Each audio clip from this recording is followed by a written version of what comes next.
America എവിടെയൊക്കെ പണി കൊടുക്കാൻ ശ്രമിക്കുന്നു അവിടെയൊക്കെ തന്നെ ഇറാൻ പ്രതിരോധിക്കാൻ എത്തിയിരിക്കും.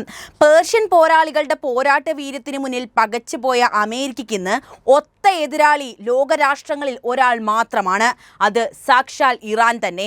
നിങ്ങൾക്കും ഈ അഭിപ്രായം തന്നെയാണോ ഉള്ളത്? അഭിപ്രായം എന്തായാലും കമന്റായി രേഖപ്പെടുത്തുക. നമുക്ക് പുതിയ വാർത്തയിലേക്ക് വരാം. US വെനസ്വേല സംഘർഷം മൂർച്ഛിക്കുന്നതിനിടെ കരീബിയനിലെ ട്രംപിന്റെ വൻ സൈനിക സന്നാഹത്തിനെതിരെ ഇറാൻ വെനസ്വേലയ്ക്ക് പരസ്യമായി പിന്തുണ പ്രഖ്യാപിച്ചിരിക്കുകയാണിപ്പോൾ. യുഎസിന്റെ ഈ നീക്കം UN ചാർട്ടറിന്റെ ലംഘനമാണെന്ന് ഇറാന്റെ വിദേശകാര്യമന്ത്രി അബ്ബാസ് അരാക്ചി പ്രസ്താവിച്ചു. UN ചാർട്ടറിനെ ലോകം പിന്തുണയ്ക്കണമെന്നും ലോകരാജ്യങ്ങൾ ഇതിനെതിരെ പ്രതികരിക്കണമെന്നും അദ്ദേഹം ആവശ്യപ്പെട്ടു. ഇതിന് നന്ദി അറിയിച്ചുകൊണ്ട് വെനസ്വേലയുടെ വിദേശകാര്യമന്ത്രി വൈവൻ ഗിൽ പിന്റോ രംഗത്തെത്തിയിട്ടുണ്ട്. അതേസമയം US ആക്രമണത്തെ ചെറുക്കാൻ 80 ലക്ഷത്തിലധികം വരുന്ന സൈനികർ തയ്യാറാണെന്ന് വെനസ്വേലൻ പ്രസിഡന്റ് മഡൂറോ പ്രഖ്യാപിക്കുകയും ചെയ്തു. വെനസ്വേലൻ വിമാനങ്ങൾ US യുദ്ധക്കപ്പലുകളെ ലക്ഷ്യമിട്ടാൽ തിരിച്ചടിക്കുമെന്ന് ട്രംപ് ഭീഷണിപ്പെടുത്തി. US സൈനിക സന്നാഹത്തിൽ F-35 ജെറ്റുകൾ, ടോമോഹോക്ക് ആയുധങ്ങളുള്ള യുദ്ധക്കപ്പലുകൾ, മറൈൻ സൈനികർ എന്നിവർ ഉൾപ്പെടുന്നുണ്ട്. ഈ സൈനിക നീക്കങ്ങൾ വെനസ്വേലയെ ചുറ്റിപ്പറ്റി നിലയുറപ്പിച്ചിരിക്കുന്നത് സംഘർഷഭീതി വർദ്ധിപ്പിക്കുന്ന ഒരു ഘടകമാണ്. മറ്റൊരു യുദ്ധത്തിനു കൂടി ലോകം സാക്ഷിയാകാൻ പോകുന്നു എന്നതിന്റെ സൂചനകളാണ് ഇതൊക്കെ. അമേരിക്കയ്ക്കെതിരെ ശക്തരായ ചില രാജ്യങ്ങൾ ഒരുമിച്ച് നിന്ന് പടപ്പുറപ്പാട് നടത്തുകയാണ് എന്നതാണ് മറ്റൊരു യാഥാർത്ഥ്യം. നിലവിൽ അമേരിക്ക ശത്രുപക്ഷത്ത് നിർത്തിയ ഇന്ത്യ കൂടി ഇറാനും റഷ്യയും ചൈനയും ഉത്തര കൊറിയയും അടങ്ങുന്ന ഈ ചേരിയിലേക്ക് കടന്നു വന്നാൽ പല മാറ്റങ്ങളും ലോകത്ത് സംഭവിക്കുക തന്നെ ചെയ്യും. നിലവിൽ ഇന്ത്യക്ക് താരിഫ് ഏർപ്പെടുത്തി യുദ്ധത്തിനിറങ്ങുന്ന അമേരിക്കയുടെ കണ്ണിന്റെ മുന്നിലൂടെ ഇന്ത്യ വളരുക തന്നെ ചെയ്യും. അമേരിക്ക ഒന്ന് ഊതിയാൽ പൊട്ടിപ്പോകുന്നതല്ല ഇന്ത്യയുടെ സമ്പദ് വ്യവസ്ഥ. ഈ കാര്യം പറഞ്ഞപ്പോഴാണ് വളരെ പ്രധാനപ്പെട്ട ഒരു കാര്യം നിങ്ങളെ അറിയിക്കാനുള്ളത്. ഇന്ത്യ അമേരിക്കയെ വിട്ട് റഷ്യയുടെയും അതുപോലെ ചൈനയുടെയും കൂടെ നിന്ന് വളർച്ചയുടെ പാതയിലാണുള്ളത്. നമ്മുടെ രാജ്യത്തിന്റെ വളർച്ചയ്ക്കൊപ്പം നമുക്കും നമ്മുടെ സമ്പത്ത് വർദ്ധിപ്പിക്കാൻ അവസരമുണ്ട്.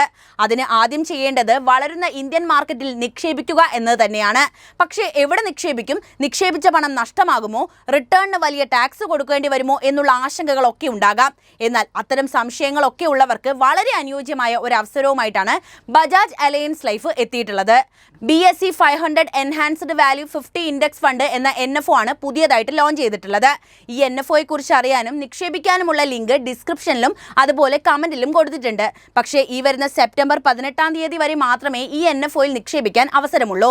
നിങ്ങളെ കൊണ്ടാകുന്ന എത്ര വലിയ തുകയും ഈ NFOയിൽ നിക്ഷേപിക്കാവുന്നതാണ്.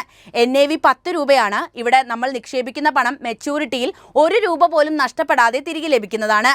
അതുപോലെ മാർക്കറ്റ് പെർഫോം ചെയ്യുന്നതിനനുസരിച്ച് നല്ല റിട്ടേൺ ലഭിക്കുകയും ചെയ്യും. ഈ NFOയുടെ ഇൻഡെക്സ് കഴിഞ്ഞ 10 വർഷത്തിനുള്ളിൽ 21% CAGR റിട്ടേണും കഴിഞ്ഞ 5 വർഷത്തിനുള്ളിൽ 37% CAGR റിട്ടേണും നൽകിയിട്ടുണ്ട്. മികച്ച റിട്ടേൺ നൽകിയ ഈ ഇൻഡെക്സിനെ തന്നെയാണ് ബജാജ് അലയൻസ് ലൈഫ് ഈ NFOയിലൂടെ റെപ്ലിക്കേറ്റ് ചെയ്യുന്നത്. കൂടാതെ മാസ പ്രീമിയത്തിന്റെ 120 ഇരട്ടി ലൈഫ് കവറും നമുക്ക് ലഭ്യമാണ്. പിന്നെ വർഷം 2.5 ലക്ഷം രൂപ വരെ നിക്ഷേപിക്കുന്നവർക്ക് അതിൽ നിന്നും കിട്ടുന്ന ലാഭത്തിന് ഭാവിയിൽ ടാക്സും നൽകേണ്ടി വരില്ല. ലോങ് ടേമിൽ നല്ല റിട്ടേൺ പ്രതീക്ഷിക്കാവുന്ന ഈ NFOയിൽ 5 വർഷത്തെ ലോക്കിംഗ് പീരീഡ് ഉണ്ട് എന്ന കാര്യം പ്രത്യേകം ശ്രദ്ധിക്കുക. പ്രവാസികൾക്കൊക്കെ കഴിയുമെങ്കിൽ മാസം 18,000 രൂപയൊക്കെ വെച്ച് നിക്ഷേപിച്ചാൽ 2 കോടി വരെ റിട്ടേൺ സാധ്യത ഇവിടെ പറയുന്നുണ്ട്. പിന്നെ മറക്കണ്ട, സെപ്റ്റംബർ 18 വരെയാണ് ഈ NFOയിൽ ഇൻവെസ്റ്റ് ചെയ്യാൻ അവസരമുണ്ടായിരിക്കുന്നത്. അതായത് ഇനി 10 ദിവസം കൂടി മാത്രമേ ബാക്കിയുള്ളൂ. ഡിസ്ക്രിപ്ഷനിലും അതുപോലെ കമന്റ് ബോക്സിലും കൊടുത്തിരിക്കുന്ന ലിങ്കിലൂടെ മലയാളത്തിൽ കസ്റ്റമർ കെയർ സൗകര്യവും ലഭ്യമാണ്. വേണമെങ്കിൽ നിങ്ങൾ ആവശ്യപ്പെടുകയാണെങ്കിൽ അവരുടെ ഏജന്റ് വീട്ടിൽ വന്ന് നേരിട്ട് സംസാരിക്കുകയും ചെയ്യും. അല്ലെങ്കിൽ ഈ സ്ക്രീനിൽ കാണുന്ന QR കോഡ് സ്കാൻ ചെയ്താലും മതി. തിരികെ വന്നാൽ വെനസ്വേല അമേരിക്ക സംഘർഷം മൂർച്ഛിക്കുകയാണല്ലോ. അത് എന്തുകൊണ്ടാണെന്നും ഇവിടെ ഇറാന്റെ പങ്ക് എന്താണെന്നും കൃത്യമായിട്ട് തന്നെ നമ്മൾ മനസ്സിലാക്കേണ്ടതുണ്ട്. വെനസ്വേലയും അമേരിക്കയും തമ്മിലുള്ള ബന്ധം പതിറ്റാണ്ടുകളായി സംഘർഷഭരിതം തന്നെയാണ്. ഈ രണ്ട് രാജ്യങ്ങളും തമ്മിലുള്ള നയതന്ത്ര, സാമ്പത്തിക, രാഷ്ട്രീയ തർക്കങ്ങൾ പലപ്പോഴും യുദ്ധസമാനമായ സാഹചര്യങ്ങളിലേക്ക് നയിച്ചിട്ടുണ്ട്. ഈ സംഘർഷങ്ങളുടെ മൂലകാരണങ്ങളും അതിന്റെ ചരിത്രപരമായ പശ്ചാത്തലവും പരിശോധിക്കാം. വെനസ്വേല ലോകത്തിലെ ഏറ്റവും വലിയ എണ്ണ ശേഖരമുള്ള രാജ്യങ്ങളിലൊന്നാണ്. എന്നാൽ ഈ എണ്ണ സമ്പത്ത് രാജ്യത്തിന്റെ സാമ്പത്തിക പുരോഗതിക്ക് പകരം രാഷ്ട്രീയ അസ്ഥിരതയ്ക്കും ദാരിദ്ര്യത്തിനും കാരണമായി എന്നതാണ് വാസ്തവം. ഹ്യൂഗോ ഷാവേസ് പ്രസിഡന്റ് ആയിരുന്ന കാലം മുതൽ അമേരിക്കയുമായി വെനസ്വേലയുടെ ബന്ധം വഷളായി തുടങ്ങി. അമേരിക്കൻ സാമ്രാജ്യത്വത്തിനെതിരെ ശക്തമായ നിലപാട് സ്വീകരിച്ച ഷാവേസ് ക്യൂബ, റഷ്യ, ഇറാൻ തുടങ്ങിയ അമേരിക്കൻ വിരുദ്ധ രാജ്യങ്ങളുമായി അടുത്ത ബന്ധമാണ് സ്ഥാപിച്ചത്. ഇത് അമേരിക്കയെ ചൊടിപ്പിച്ച പ്രധാനപ്പെട്ട ഘടകമാണ്. ഷാവേസിന്റെ പിൻഗാമിയായി അധികാരത്തിലെത്തിയ നിക്കോളാസ് മഡുറോയുടെ ഭരണത്തിലും ഈ നയം തന്നെ പിന്തുടർന്നു. മഡുറോയുടെ നേതൃത്വത്തിൽ വെനസ്വേലയിൽ സാമ്പത്തിക പ്രതിസന്ധി രൂക്ഷമാകുകയും ജനകീയ പ്രതിഷേധങ്ങൾ വർദ്ധിക്കുകയും ചെയ്തു. ഇതിനു പിന്നിൽ അമേരിക്ക പ്രവർത്തിച്ചിട്ടുമുണ്ട്. വെനസ്വേലയിലെ ഈ ദുരന്തങ്ങൾക്ക് കാരണം മഡുറോയുടെ സോഷ്യലിസ്റ്റ് ഭരണമാണെന്നാണ് അമേരിക്ക ആരോപിച്ചത്. ഇതാണ് ഞാൻ നേരത്തെ പറഞ്ഞത്, ഇതിൽ കൃത്യമായിട്ട് അമേരിക്കയ്ക്ക് പങ്കുണ്ട് എന്നത്. വെനസ്വേലയുടെ ആഭ്യന്തര കാര്യങ്ങളിൽ അമേരിക്കൻ ഇടപെടലുകൾ പതിറ്റാണ്ടുകളായി തുടരുന്നുണ്ട്.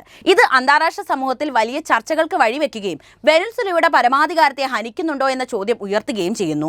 ഹ്യൂഗോ ഷാവേസ് വെനസ്വേലയിൽ അധികാരത്തിൽ വന്ന 1999 മുതൽ അമേരിക്കയുമായി വെനസ്വേലയുടെ ബന്ധം വഷളാവാൻ തുടങ്ങി.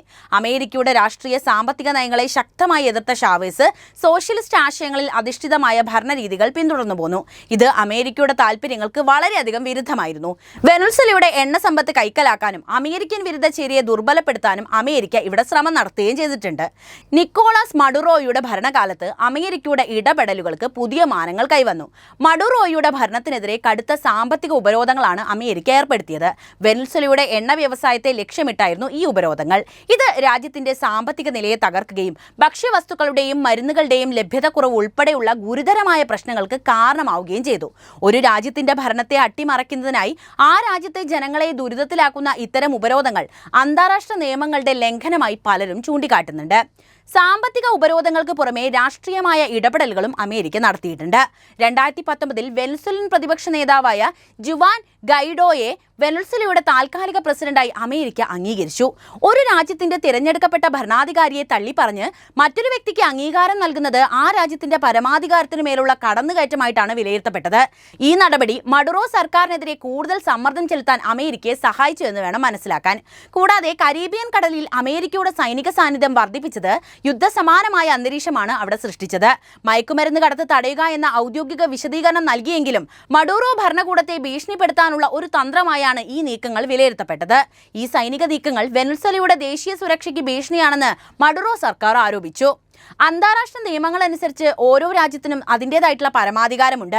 മറ്റ് രാജ്യങ്ങൾ ഒരു രാജ്യത്തിന്റെ ആഭ്യന്തര കാര്യങ്ങളിൽ ഇടപെടുന്നത് അന്താരാഷ്ട്ര നിയമങ്ങൾക്ക് വിരുദ്ധവുമാണ്.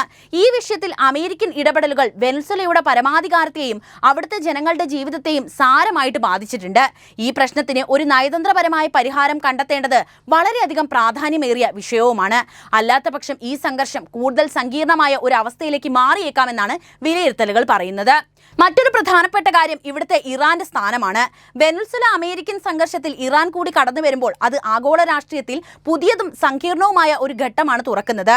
ഇത് വെനസ്വേലയുടെയും അതുപോലെ അമേരിക്കയുടെയും താൽപര്യങ്ങൾക്കപ്പുറം മറ്റ് ശക്തികളെയും ഈ വിഷയത്തിലേക്ക് വലിച്ചിഴക്കാനുള്ള സാധ്യതയുണ്ട്.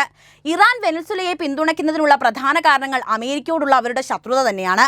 ഇറാന്റെ ആണവ പരിപാടിയുടെ പേരിലും മധ്യേഷ്യയിലെ അവരുടെ സ്വാധീനത്തിന്റെ പേരിലും അമേരിക്കയുമായി അവർക്ക് ദീർഘകാലമായുള്ള തർക്കങ്ങൾ നിലനിൽക്കുന്നുണ്ട്. വെനസ്വേലയെ സഹായിക്കുന്നതിലൂടെ അമേരിക്കയുടെ താൽപര്യങ്ങളെ വെല്ലുവിളിക്കാനും അവരുടെ പിൻമുറ്റത്ത് അതായത് ബാക്ക് യാർഡിൽ ഒരു സ്വാധീനം സ്ഥാപിക്കാനും ഇറാൻ ശ്രമിക്കുകയാണ്. ഇത് അമേരിക്കയ്ക്ക് ഒരു നയതന്ത്രപരമായിട്ടുള്ള വെല്ലുവിളി തന്നെയാണ് സൃഷ്ടിക്കുന്നത്. ഇറാന്റെ സാന്നിധ്യം വെനസ്വേലയ്ക്ക് സൈനികവും സാമ്പത്തികവുമായ പിന്തുണ നൽകാൻ സാധ്യതയുണ്ട്. അമേരിക്കൻ ഉപരോധങ്ങളെ അതിജീവിച്ചുകൊണ്ട് എണ്ണ വ്യാപാരം നടത്തുന്നതിൽ ഇറാൻ അഗ്രഗണ്യനാണ്. ഈ വൈദഗ്ധ്യം അവർ വെനസ്വേലയുമായി പങ്കുവെച്ചേക്കാം. അത് അമേരിക്കൻ ഉപരോധങ്ങളെ മറികടക്കാൻ വെനസ്വേലയെ സഹായിക്കുക തന്നെ ചെയ്യും. ഈ പ്രശ്നത്തിൽ ഇറാൻ കൂടി ചേരുമ്പോൾ റഷ്യയും ചൈനയും ഉൾപ്പെടെയുള്ള മറ്റു രാജ്യങ്ങൾക്കും ഇതിൽ തങ്ങളുടെ താൽപര്യങ്ങൾ സംരക്ഷിക്കാൻ ഒരു അവസരമാണ് തുറക്കുന്നത്. ഇത് വെനസ്വേലയെ ഒരു ആഗോള ശക്തി കേന്ദ്രങ്ങളുടെ പോരാട്ട കളമാക്കി മാറ്റാനുള്ള സാധ്യത പോലുമുണ്ട്. ചുരുക്കത്തിൽ ഇറാൻ ഈ സംഘർഷത്തിൽ ചേരുന്നത് വെനസ്വേലയുടെ നിലപാടിന് ഒരു പുതിയ മാനം നൽകുന്നു. അത് അമേരിക്കയുടെ സമ്മർദ്ദ തന്ത്രങ്ങളെ ദുർബലപ്പെടുത്തുകയും ഒരു പരിഹാരം കണ്ടെത്തുന്നത് കൂടുതൽ ദുഷ്കരമാക്കുകയും ചെയ്യും. ഈ നീക്കം ഒരു സാധാരണ പ്രാദേശിക പ്രശ്നമെന്നതിനേക്കാൾ ഒരു വലിയ ആഗോള രാഷ്ട്രീയ പോരാട്ടമായി വളരാനുള്ള സാധ്യതയുമുണ്ട്. അപ്പോൾ അമേരിക്ക, വെനസ്വേല, ഇറാൻ സംഘർഷത്തെക്കുറിച്ചുള്ള നിങ്ങളുടെ അഭിപ്രായം അറിയാൻ താല്പര്യമുണ്ട്. എന്ത് തന്നെയായാലും കമൻ്റായിട്ട് രേഖപ്പെടുത്തുക. പിന്നെ ഞാൻ വീഡിയോയുടെ തുടക്കത്തിൽ പറഞ്ഞ നിക്ഷേപ അവസരത്തെക്കുറിച്ച് ഒന്നുകൂടി ഓർമ്മിപ്പിക്കുകയാണ്. സെപ്റ്റംബർ 18 വരെയാണ് നിങ്ങൾക്ക് ആ NFO ഇൻവെസ്റ്റ് ചെയ്യാനുള്ള അവസരം ഉണ്ടായിരിക്കുക. അതായത് ഇനി 10 ദിവസം കൂടിയേ ബാക്കിയുള്ളൂ. ലിങ്ക് ഞാൻ കമൻറ്റ് ബോക്സിലും അതുപോലെ ഡിസ്ക്രിപ്ഷൻ ബോക്സിലും കൊടുത്തിട്ടുണ്ട്. അതിൽ പോയി കാര്യങ്ങൾ വായിച്ച് മനസ്സിലാക്കി ഇൻവെസ്റ്റ് ചെയ്യാവുന്നതാണ്. അതല്ലെങ്കിൽ സ്ക്രീനിൽ കാണുന്ന ഈ QR കോഡ് സ്കാൻ ചെയ്താലും മതി. അപ്പോൾ വീഡിയോ ഇഷ്ടമാവുകയാണെങ്കിൽ ഒന്ന് ലൈക്ക് ചെയ്യാനും കൂടുതൽ ആളുകളിലേക്ക് ഈ അറിവുകൾ എത്താൻ ഒന്ന് ഷെയർ ചെയ്യാനും പ്രത്യേകം ശ്രദ്ധിക്കുമല്ലോ.